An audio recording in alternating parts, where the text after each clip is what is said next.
So we need to find that safe place where we can rest and abide inside, so that we know we can always be in this space within us, so that no matter what the mind is trying to scam us with, because a lot of the greatest suffering comes from miscommunication and confusion, and everything is a call for love. But if we're lost in our thoughts, we can get trapped in fear and think that the world is trying to attack us, or that life is against us, or that there's enemies, we other people. So this is the human condition. We create war.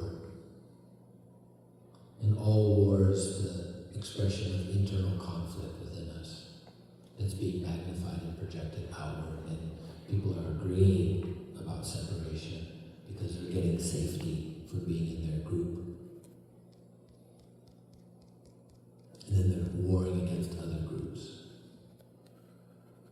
And this has been going on forever. And it probably will go on forever on some level. So instead of trying to fix the world like the great Saint Ramana Maharshi says, instead of covering the world with leather when you hurt your foot, just put on your shoes.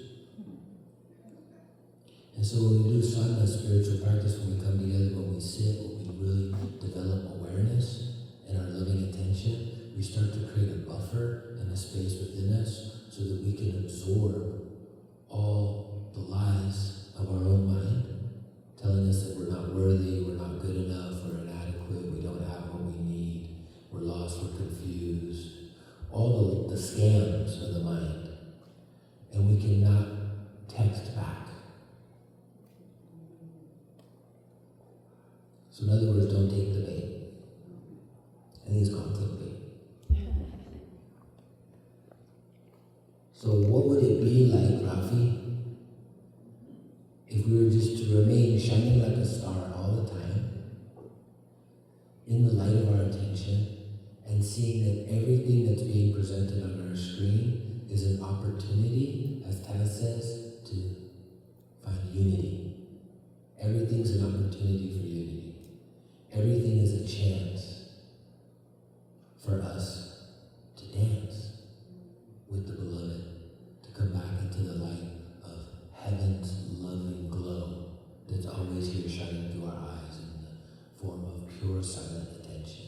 Everything that's happening, all the shocks, all the twists, all the turns, all the heartaches, all the things that are happening are an opportunity for us to come into that place inside of ourselves where we can be okay and rest. Because everyone's going to die. Newsflash. This body's going to fall. Everything we see on the screen is going to disappear and change. But one thing is going to stay the same, will never change. One thing is permanent, fixed, timeless. One thing brings security. One thing brings stability, steadiness. One thing empowers us, gives us strength and courage. It makes us brave. It fortifies us. It gives us sustenance. It nurtures us. It gives us resilience. It gives us an inexhaustible resource of pure, loving connection and power and strength and grace. And that one thing is not a thing at all.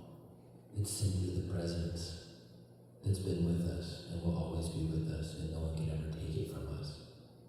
Not even our own mind. Because the mind will lie to us for a while, but lies always come into the light of truth eventually. So this presence is always accessible, and we don't need to do anything to earn it or gain it. We don't need to do fancy practices to keep it or sustain it. It's already happening perpetually all the time. It's just pure attention. It's our awareness, which is the love of spirit shining through our eyes. But as soon as that light touches the mind, it's like when you go to the source of a river and the water is really clean, and then you go down to the city and you see the river flowing through the city and it's very dirty. Once the light touches the mind, if the mind is very clogged with a lot of ideas, opinions, judgments, bad habits, addictions, negative patterns,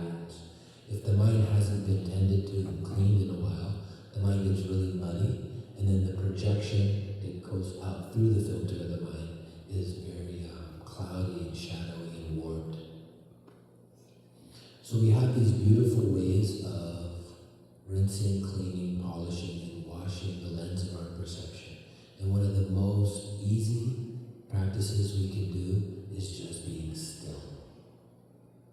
And the practice of stillness, just being present, breathing, relaxing, softening our skin, it will automatically or automatically clear the filter of the mind. But once you do that stillness practice, you may notice right afterwards, snap back into the old habits and patterns. Because those pathways are deep. So we have to develop deeper grooves.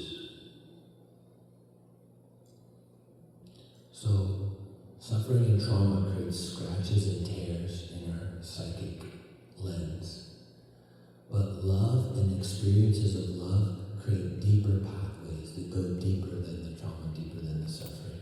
So we need to reinforce more loving experiences. So how do we create a lifestyle where we're constantly creating a pattern and an imprint, an emotional signature, a charged experience where we're going directly to love itself, and then rewriting the script, rewiring and reorganizing the structure of our mental patterns. We do it through practice. And practice just means being still.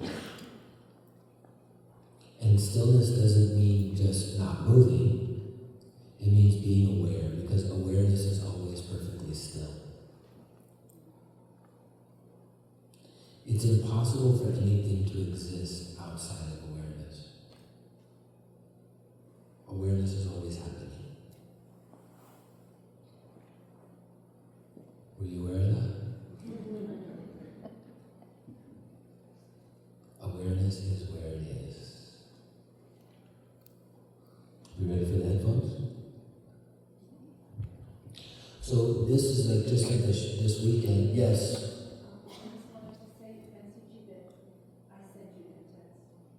You sent me that text?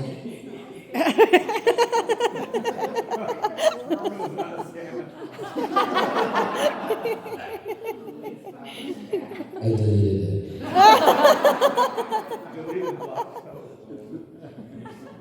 I don't answer text if I don't see the name. So that for me is really important. If I don't see God's name, I don't respond.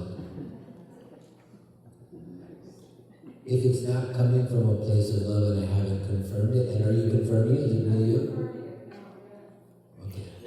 Then I can accept. I'll press like on your post.